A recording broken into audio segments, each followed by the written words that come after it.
آقا چرا باید برق کولر ماشینمون رو تقویت کنیم؟ توی چه ماشین هایی لازم این کار رو انجام بدیم؟ اصولاً چه مشکلی توی کولر ماشینمون به وجود میاد که علت اون ضعیف بودن برق ورودی کولر یا کمپرسور کولر هست؟ توی این ویدیو در مورد تقویت کردن و مشکلات ناشی از ضعیف بودن برق کولر صحبت میکنیم. افتخار بدید در ادامه با ما همراه باشید. خیلی مخلصیم. سلام و عرض ادب، خیلی خوش اومدید به کانال برق خودرو حاجیان. دوستان، یکی از ایرادهای شایعی که توی کولر بعضی از ماشین‌ها به وجود میاد ایراد قطع کردن و از مدار خارج شدن کمپرسور کولر هست. این ایراد قطع کردن معمولا خودش رو به 3 حالت نشون میده. حالت اول اینه که شما دکمه AC یا کولر رو میزنید ولی کلاً کمپرسور کولر درگیر نمیشه و به شما باد سردی تحویل نمیده. حالت دوم به این صورتی که شما دکمه کولر رو میزنید و در ابتدای کار کولر هم وارد عمل میشه و کمپرسور توی مدار میاد و باد سرد هم به شما تحویل میده، ولی به محض که با ماشینتون راه میافتید بعد از چند دقیقه کمپرسور از مدار خارج میشه و باد کولر هم گرم میشه. حالت سوم به این صورتی که شما دکمه AC رو میزنید، کولرتون میگیره ول میکنه و باد سرد از دریچه های کمپرسور کولر خارج نمیشه. وقتی شما میایید مکانیزم رو دقیق تر بررسی میکنید میبینید فشار گازتون میزونه و هیچ ایرادی توی کمپرسور کولر، توی کندانسور و سایر قطعات اصلی سیستم تهویه مطبوع هم وجود نداره. این ایراد قطع کردن و بگیر نگیر کمپرسور کولر از اون دست عیب‌هایی هست که معمولا خرج زیادی روی دست راننده میذاره. ممکنه شما دوست عزیز بپرسید اصولاً چه اتفاقی توی موتور ماشین میفته که برق کمپرسور کولر ضعیف میشه؟ سیم هایی که توی موتور ماشین ما استفاده شده به خاطر حرارت موتور و به خاطر کیفیت مسی که کارخونه توی اونها به کار برده بعد از چند سال کیفیت خودش رو از دست میدن و قادر به تأمین آمپراژ مورد نیاز مصرف کننده نیستن. مثلا سیم های کمپرسور کولر بعد از چند سال خشک میشن و دیگه قادر نیستن اون آمپراژی که کمپرسور کولر نیاز داره تأمین کنن. به این خاطر شما دکمه AC رو میزنید و کولر رو روشن میکنید و کمپرسور کولرتون هم راه میفته، ولی به محض اینکه موتور فنها میان توی مدار یا شما چراغ‌های ماشینتون رو روشن میکنید کمپرسور قطع میشه. این ایراد قطع کردن کمپرسور کولر معمولاً برمیگرده به برق ورودی به کمپرسور. برای اینکه این مشکل رو رفع کنید شما 2 تا راه حل دارید. راه حل اول تعویض دست سیم موتور هست که خب هزینه بالایی داره و معمولا دوستان این کار رو انجام نمیدن. راه حل دوم هم نصب رله تقویتی برای کمپرسور کولر هست. ممکنه شما دوست عزیز بپرسید این مشکل بیشتر توی کدوم ماشین ها خودشون نشون میده؟ دوستان، این ایراد معمولا توی ماشین هایی که بالای 7-8 سال کار کردن، توی پراید یا تیبا و پژو 405 پارس و سمند که بالای 7-8 سال کار کردن بیشتر شما این ایراد رو میبینید. توی ماشین های صفر و ماشین هایی که 2-3 ساله شما تهیه کردید معمولا این ایراد بروز نمی کند. ممکنه شما بپرسید چطور رله رو نصب کنیم؟ در ادامه با ما همراه باشید. خدمتتون عرض میکنم هدف ما کاهش هزینه ماشین شماست، پس یادت نره سابسکرایب بکن و اگر ویدیوهامون براتون مفیده با لایک به ما انرژی و انگیزه میدید. خیلی مخلصیم.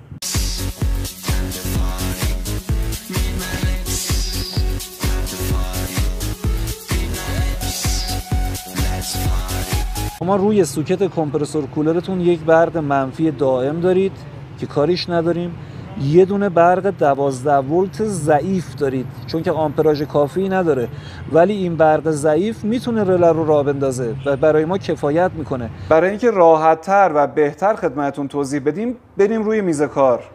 این سوکت کمپرسور کولر هست، این سمت دست سیم و اینم میره توی کمپرسور.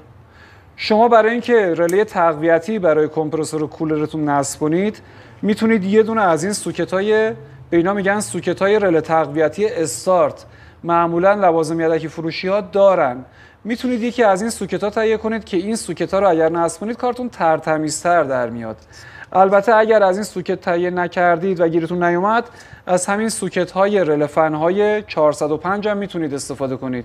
شما برای اینکه برق 12 ولت ورودی کمپرسور رو تقویت کنید، اینجا رو دقت بفرمایید دوستان، سوکت رو جدا میکنید. حالا روی ماشینتون سوکت رو نری رو از سوکت مادگی جدا میکنید و ما کارمون با این سوکت مادگی هست. لامپ تست رو وصل میکنید منفی باتری.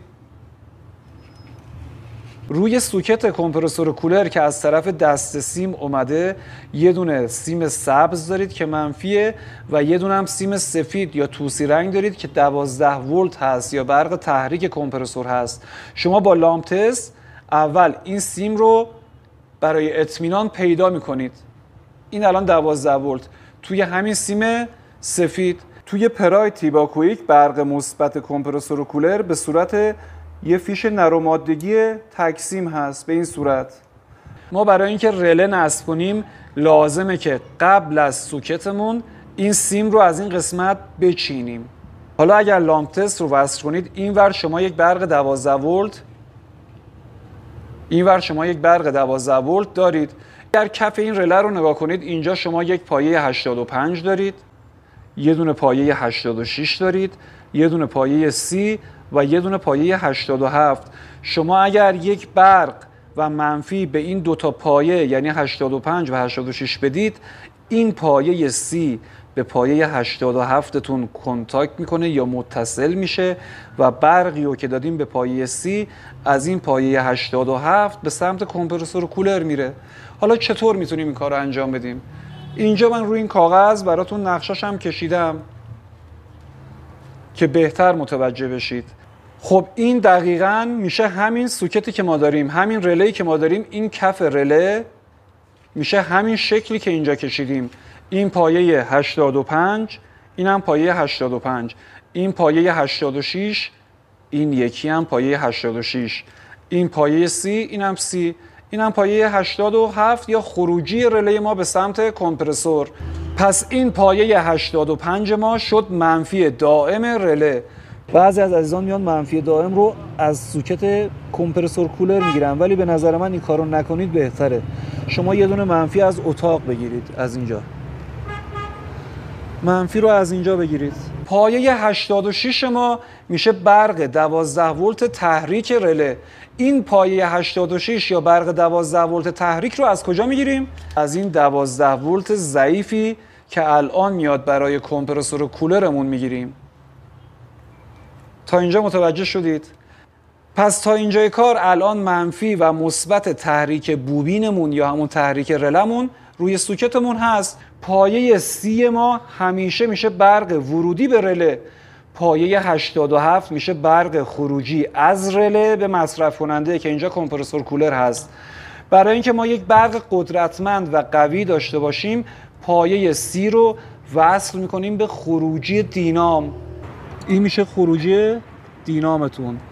این سیم ضخیمی که از دینام اومده رفته روی استارت. میتونید از اینجا هم بگیرید. نگاه کنید الان اینجا قبلا برای استارت این ماشین اومدن رله نصب کردن. شما میتونید از اینجا هم برق بگیرید. شما میتونید از استارتتون هم برای رلتون برق بگیرید و مشکلی نداره. پایه 30 رو یا وصل میکنید به این پایه ورودی برق استارت یا خروجی دینام. دوستان میمونه این پایه 87. این پایه این سیم پایه 87 رو وصل میکنیم به قسمت دوم سیم 12 ولتی که از وسط چیدیمش. یعنی در اصل این برق رو وارد کمپرسور کولر میکنیم به این طریق.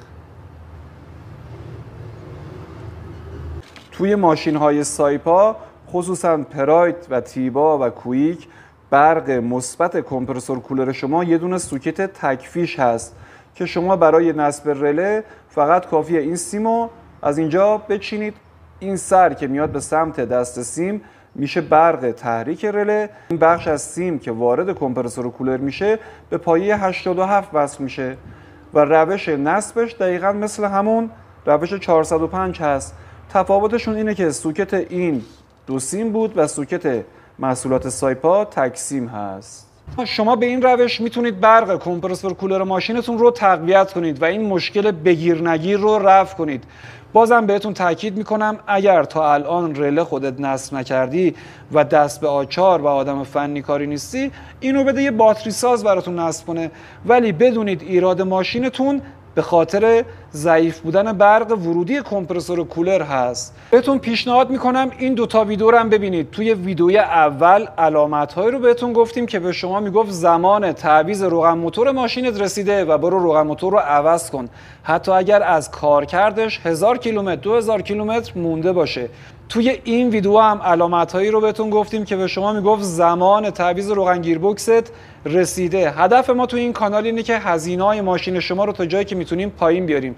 پس اگر اتفاقی ما رو دیدید لطفاً اون دکمه سابسکرایب رو بزنید و اگر ویدیوهامون براتون مفیده با لایک به ما انرژی و انگیزه میدید. انشالله هر جای دنیا هستید شاد و پیروز باشید، تو راه نمونید. دمتون گرم.